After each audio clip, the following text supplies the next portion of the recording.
Premier League warned Man City's charges could cause serious problems for UEFA. The Premier League charges against Manchester City have sent shockwaves through the football world. These allegations, brought earlier this year, accuse the club of nearly a decade of financial misrepresentation to relevant football authorities. Manchester City, however, vehemently deny these accusations and are preparing to defend their position at an upcoming independent tribunal. This legal battle is not new terrain for the club. In 2020, UEFA conducted a similar investigation, concluding that Manchester City had breached their financial fair play rules and should face a 2-year ban from the Champions League. However, the Court of Arbitration for Sport (CAS) overturned this decision, with the only guilt found being the club's lack of cooperation with UEFA's investigation, a point contested by Manchester City. Public opinion, however, remains divided. A snap poll of 1,000 football fans showed that 3 out of every 4 believed City had broken the rules. Pep Guardiola, the club's manager, expressed frustration over not being allowed to defend the club before public condemnation. These charges come at a critical time for the Premier League. The decision to levy such serious allegations against the English champions raised eyebrows, especially when it coincided with the British government's plans to publish a white paper on football governance reform. In the midst of these accusations, 2 prominent sports law experts, Dr. Gregory Ioannidis and Dr. Dan Plumley, have cautioned about the potential consequences.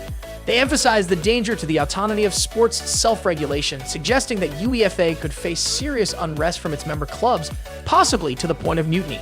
Manchester City's financial prowess, combined with their legal team's dismantling of the regulation's inefficiencies and complexities, highlights the weaknesses in the application of such rules. This case is bound to spark another debate on the value and worth of financial fair play rules and the necessity of independent regulation in football.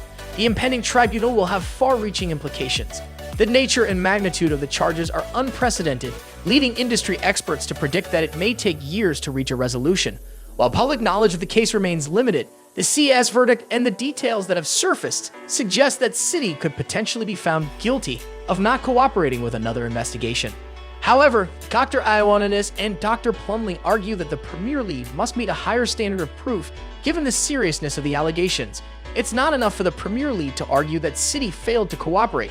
They must prove that the club knowingly provided inaccurate financial information. This case will undoubtedly hinge on the weight of evidence and the manner in which it is presented to the judging panel.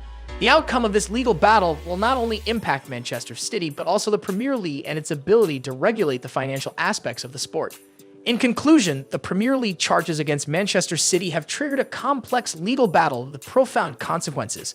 The fate of financial fair play rules and the principles of self-regulation in sport hang in the balance.